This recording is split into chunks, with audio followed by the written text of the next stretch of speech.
Hello there guys, I have had the most time on LEGO Batman Legacy of the Dark Knight, and today we're breaking down everything you need to know. A fully customizable Batcave with new info that just dropped. Batmite running shops across Gotham, vehicles, collectibles, and the big one, only 7 playable characters. At first that shocked me, but after playing I'll give you the good and the bad and my full honest thoughts on the game. Plus all the other little details other previews didn't cover and myths people are already getting wrong about the game. I want to say a huge thank you to WB for flying me out to play the game, and this video is my full honest opinions. Let's start with the big one, only 7 characters. I'll be real with you, 7 is tiny, and at first I was shocked. So much of the joy of LEGO games is unlocking tons of characters, but after playing, I love how fleshed out each character feels now, and they blew me away, especially Jim Gordon. With his form launcher that can turn your mate into a boulder and ricochet gun, every character has special gadgets now that can be upgraded with Wayne tech. But I ain't sugarcoating it guys, having more than 7 would be amazing, especially with how in-depth each character is now. And the collection of outfits for each character is astonishing. Batman has 70 with 35 in the current pre-alpha build. Same goes for the other characters and vehicles, and I like how they appear in the cutscenes. So here are my honest thoughts. We don't need a mega big character roster like the Skywalker Saga. The perfect example is LEGO Batman 1's and 2's roster, which is tiny, especially when you take out the useless characters, but hopefully we do see more than 7 outside of the confirmed campaign heroes, who are Batman, Jim Gordon, Robin, Nightwing, Batgirl, Catwoman, and Talia al Ghul. And while I was at Gamescom, just after I finished playing the game, I did ask a dev about villains being added, and they simply said to me, stay tuned, take that with a grain of salt. The only one I am side-eyeing is Talia. She is a strange choice for such a small roster. She will most likely be your companion when training with the League of Shadows. And many people are speculating that they will be more than 7 characters, with Bruce Wayne having tons of outfits in the game. He possibly could be a separate character, or these are just outfits for Batman. Overall, I love how they are now fleshing out characters, which I prefer, but 7 is a bit low. 15 to 30 with some villains would be the dream. And that leads us on to another big concern floating around about LEGO Batman Legacy of the Dark Knight. Is this a LEGO game, or is it a Arkham game with LEGO? And I am so pleased to say it is a LEGO game, and honestly could be the best yet from what I have played. More on that soon. I quickly want to mention there is no DLC or microtransactions in this game. And now I want to touch upon the levels. One of my biggest issues with LEGO Star Wars The Skywalker Saga was the short, flat missions. A lot of them were just nowhere near as good as past LEGO game levels, but in LEGO Batman Legacy of the Dark Knight, it is the complete opposite. The mission I played was chunky. The level lasted around 45 minutes, and I am so glad it's an original story. I would have been happy if they just recreated the films, but one thing that always lacks when you do that is you are limited to what you can do, as obviously you have to recreate the film shot for shot, and you cannot get creative with the set pieces. But with them taking inspiration from the movies, they can still land the gags they want to and take the mickey out of the movies, while having an original story and getting creative with the levels once more, like in LEGO Batman 1, 2, and 3. And let's not forget, now they are appealing to an even bigger, broader audience with the difficulty modes. You know me guys, I love a challenge in a LEGO game, and I'm so glad there is a challenge here. Because if you die 3 times in a mission, it fails and you have to start over when playing on max difficulty, and I think I am going to play that difficulty when I get hands-on with the game. Now, when the game got first revealed, I was over the moon, and then I re-watched the trailer about 50 times, as one does, and I was a little bit worried about how great the combat was, because I thought, is this gonna bulldoze the puzzles? As I know a lot of people are concerned about, is this a LEGO game or is this a LEGO Arkham game? Well, I am so happy to say it is a LEGO game through and through. Detective Scan is snappy, you can highlight buildables and clues, and the puzzles make proper use of the gadgets. You've got little mini games like running a DNA test on a teddy, areas where you need to make use of multiple gadgets. Bosses are fun, and there's epic chase sequences like we see in the LEGO Jurassic Jurassic World game. Platforming is back, and they're finally making a more advanced stealth system in a LEGO game, which is optional because a lot of you guys might not enjoy stealth, so you can do it, or you might just run in and be an absolute lunatic. Now, one thing I did notice is the classic stud/true hero bar in missions is not here. It may show up later, as obviously this is a pre-alpha build that I got to play. And you might not have spotted, but there is a brand new stud, a bronze stud, which is worth 1. Now, what about the collectibles in the levels? Well, when you finish a level, you will now get a skill brick, which I'm going to touch upon soon because I also want to touch upon mini kits. They are no more. Instead, they have been replaced with Joker cards, which were the theme for this level. That might change, and you have to find 5 of them in a level. And when you do, I imagine you get a trophy which you can show off in your Batcave when you customize it, because it is confirmed you can show off the Batsuits and trophies in your Batcave. And like you can find in the open world, you can find Wayne Tech inside levels, and there are 5 Wayne Tech chips to find in each level, which will give you upgrades for your gadgets. Now, what is the skill brick used for? That is used to boost traversal in the open world and combat for all characters, not just Batman. These will most likely be used on a skill tree, which we have not seen yet. And I was one of the very few people hands-on who managed to find the red brick in the level, and as you can see, it does pop up that it is a modifier, and I unfortunately didn't get to use it, but by the name of it, it definitely sounded like a wacky red brick. Now, I have only played one story mission, and I hope that they include the Batmobile in a few missions, not overdoing it like some of the vehicle missions in past LEGO games. And from the trailer, when you're training with the League of Shadows, I really hope you can explore that area after you finish the level. And now I want to move on to the open world, and as I am talking about it, I'm going to show some hidden details that I have found in the game, like fun little references and confirmations of the Grey Ghost, which will be an outfit for Batman.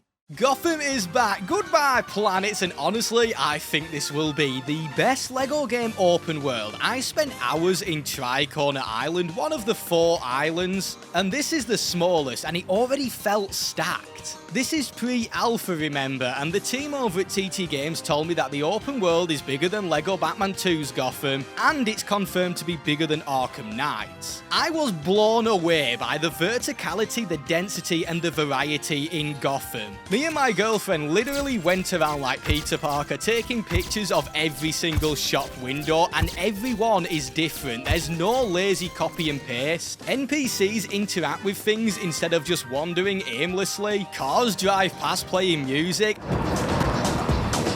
And I did ask TT Games, please can we get a Batmobile radio that lets us play the music that the NPCs drive past playing? It sounded like the Lego City Undercover soundtrack. Now, we have all seen the memes. The open world has a ton of collectibles, and yes, Riddler has them. It's not Riddler trophies, it's Riddler boxes. And coming up, I will mention all of the confirmed villains and characters to be in the game, like the GOAT Lucius Fox, who literally gives you Batmobiles as you progress through the story. Now, in the open world, bearing in mind this is pre-alpha, the collectibles you can find so far are Riddler boxes, Bat tokens, Wayne Tech caches, rubber ducks which are tied with Penguin. Now, we don't know what the reward is for finding all of them. When you find all the Riddler boxes, you might get to boss battle Riddler, who knows? But if we do get info, I'll let you guys know straight away, and make sure to subscribe for tons of LEGO Batman game news. Now I want to touch upon Batmite running shops in Gotham and what you will be spending your studs on in the game.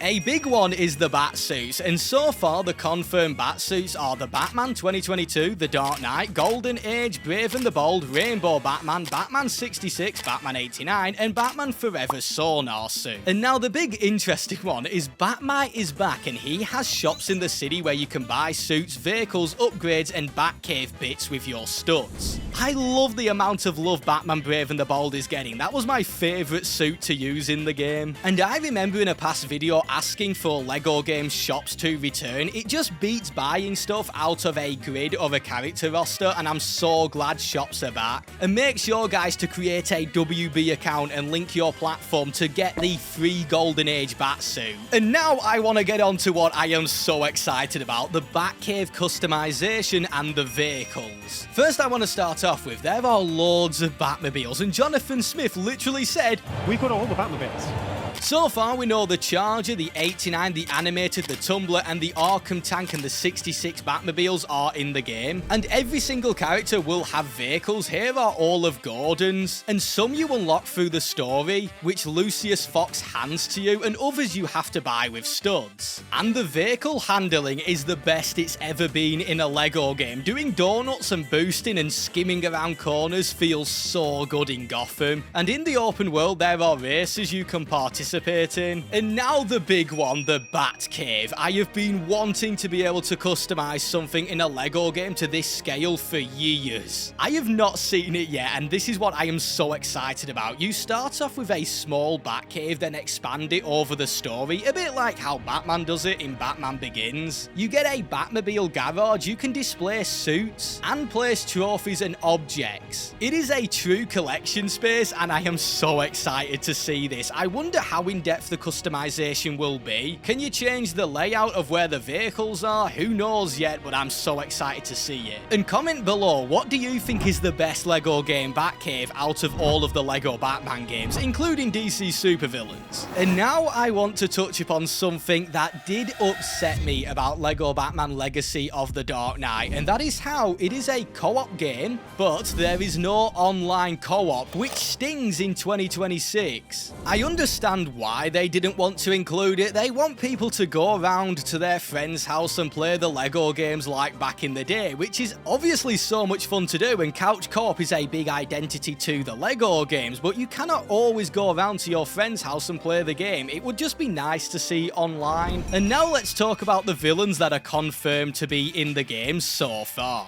Starting off, we have Red Hood, who eventually turns into the Joker, Penguin, and you'll spot that there is both the modern and classic versions in the game, Poison Ivy due to her gardens being located on the map, Bane, voiced by Matt Berry, Ra's al Ghul, as you do train with the League of Shadows, Egghead, which is a blink and you'll miss it shot in the trailer, but Egghead is in the game, Condiment King, as confirmed by Jonathan Smith, Mr. Freeze, as spotted by a Joel Schumacher-style henchman, Two-Face, there are tons of Harvey Dent posters found in the game, Scarecrow, as confirmed by this little picture, Clayface, who you can read about in the newspaper that was available at Gamescom. Here it is, guys, if you want to pause and read it, and Carmine Falcone, who is looking to be quite a big villain in the game. You can find his fisheries all over the open world and tons of posters about him. Now, obviously, there is going to be tons and tons more villains coming, but these are the ones that are confirmed from the trailer and me getting hands-on with the game. Now, what is getting a lot of people confused about online is the appearance of certain villains in LEGO Batman Legacy of the Dark Knight. Why does Red Hood turn into Heath Ledger's Joker? Why are they posters of Penguin from Batman Returns and then he looks like Colin Farrell? There is no confirmed answer yet, but please bear in mind, guys, that this game takes place over many years. You start out as young Bruce Wayne, train with the League of Shadows, and become Batman. Villains will obviously change over the years too. Now, you might be able to change how villains look in the cutscenes, very similar to how if you change bat suits, it changes the bat suits in the cutscene, which I love so much. But my, did they do Colin Farrell's Penguin dirty. What is that haircut? And now I want to talk about the combat. Obviously, it takes a big inspiration from the Arkham games. And from my time getting hands-on with the game, the combat feels so smooth and fluid. Counters are super clean. You can stun enemies by throwing batarangs. You can actually use your grapple gun while fighting to hook in enemies and throw them to their doom. Yeah, Batman doesn't kill, but I killed in the demo. And it's still a LEGO game at heart. You smash, build stuff, and I love the takedowns. They are so funny to watch, especially the big brute takedowns. And before we get on to my final verdict, I just want to say there's so much care and detail in this game, and Batman can actually play a guitar outside of the music shop, which is such a fun little detail you might not have known. I now want to touch upon my final verdict of getting to play LEGO Batman Legacy of the Dark Knight hands-on. This genuinely, guys, and I'm not just saying this because Warner Bros. Flew me out to to play the game, and they gave me a Batman Forever Batmobile Lego set. I'm definitely not saying it because of that. It genuinely could be the greatest Lego game. The combat is absolutely amazing. The open world is so lively and feels lived in. And all of my complaints about the Skywalker Saga levels are gone, and it's an original story, which is even better while making fun nods to the movies and all Batman media, which is confirmed. What a lot of you guys are not happy about is the 7 characters, and from my time with the game, I am fine with it if it launches with 7 because of how much care that went into each character and their gadgets, but like I mentioned earlier, I still would love to see more. I'm not gonna lie, 7 is still a bit tiny, 20 would be the sweet spot with villains. And it is a bit upsetting about the co-op not having online co-op. I think that is kind of needed in a modern Lego game, but other than that, I am in love with this Lego game. I have been non-stop thinking about it and I want to get back on it. And make sure to subscribe, guys, and drop a like for more Lego Batman game news. I will keep you guys up to date with shorts and videos. And before you go, why not check out my video where I rank all of the bosses in Lego Batman the video game. Thanks for watching, guys. I'm Batman.